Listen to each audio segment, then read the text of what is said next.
Assalamualaikum warahmatullahi wabarakatuh.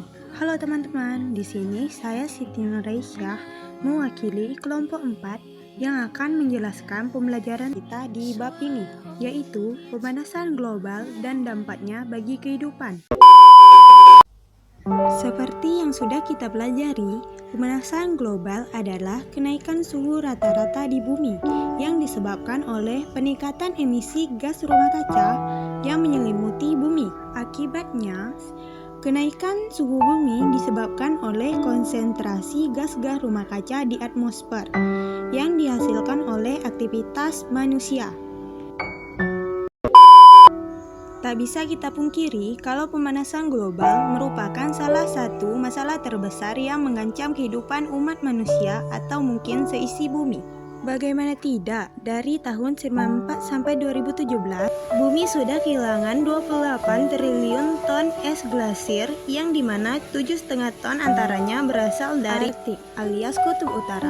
Tapi kenapa bisa bumi yang dikenal sebagai planet biru ini yang dulu pernah diselimuti es hingga 10.000 tahun lalu, bahkan es-es tersebut masih ada di utara dan selatan bumi, dikhawatirkan bisa sampai menghilang.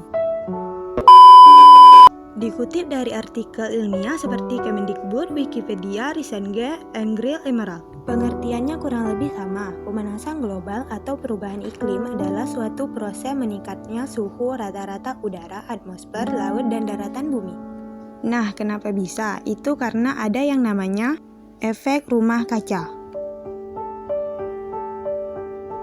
Efek rumah kaca adalah kemampuan atmosfer bumi untuk mempertahankan suhu udara panas bumi agar tetap hangat dan berada di suhu yang nyaman. Sama seperti rumah kaca yang dapat memerangkap hangat untuk tanaman. Singkatnya, gas-gas penyebab rumah kaca dikeluarkan menuju atmosfer dan akan membentuk sekumpulan gas di atmosfer bumi.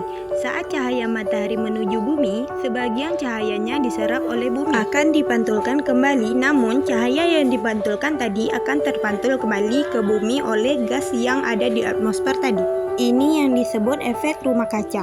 Gas rumah kaca utama terdiri dari uap air, karbon dioksida, metana, ozon, dinitrogen monoksida, fluorokarbon, hidrofluorokarbon, klorofluorokarbon.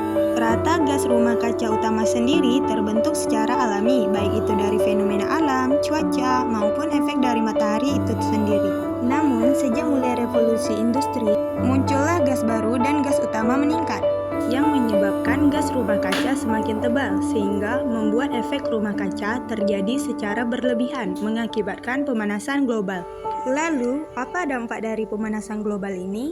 Dikutip dari European Environment Agency, dari 2013 sampai 2023 suhu bumi meningkat sekitar 1,22 derajat Celcius. Mungkin kedengarannya kecil, tapi perlu kalian ketahui kenaikan ini lebih tinggi dari masa pra-industri dan merupakan salah satu kenaikan suhu paling drastis di dalam dekade terakhir. Seperti dibahas di awal, mencairnya es di kutub adalah salah satu dampaknya yang akan membuat kenaikan air laut.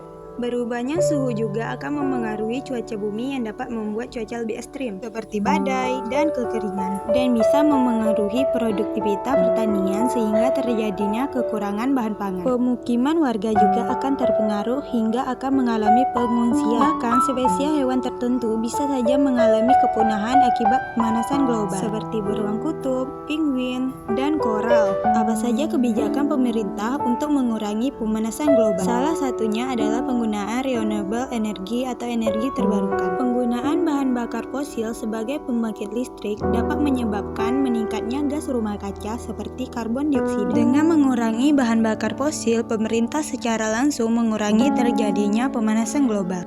Dan tidak hanya pemerintah, warga biasa seperti kalian juga bisa melakukan ide atau langkah untuk mengurangi pemanasan global dengan menghemat energi rumah, tidak terlalu sering menggunakan kendaraan pribadi, karena masalah pemanasan global ini adalah masalah yang serius. Itu saja pembahasan dari kami. Jika ada kesalahan informasi, sumber, dan analogi, mohon dimaafkan. Sekian, terima kasih.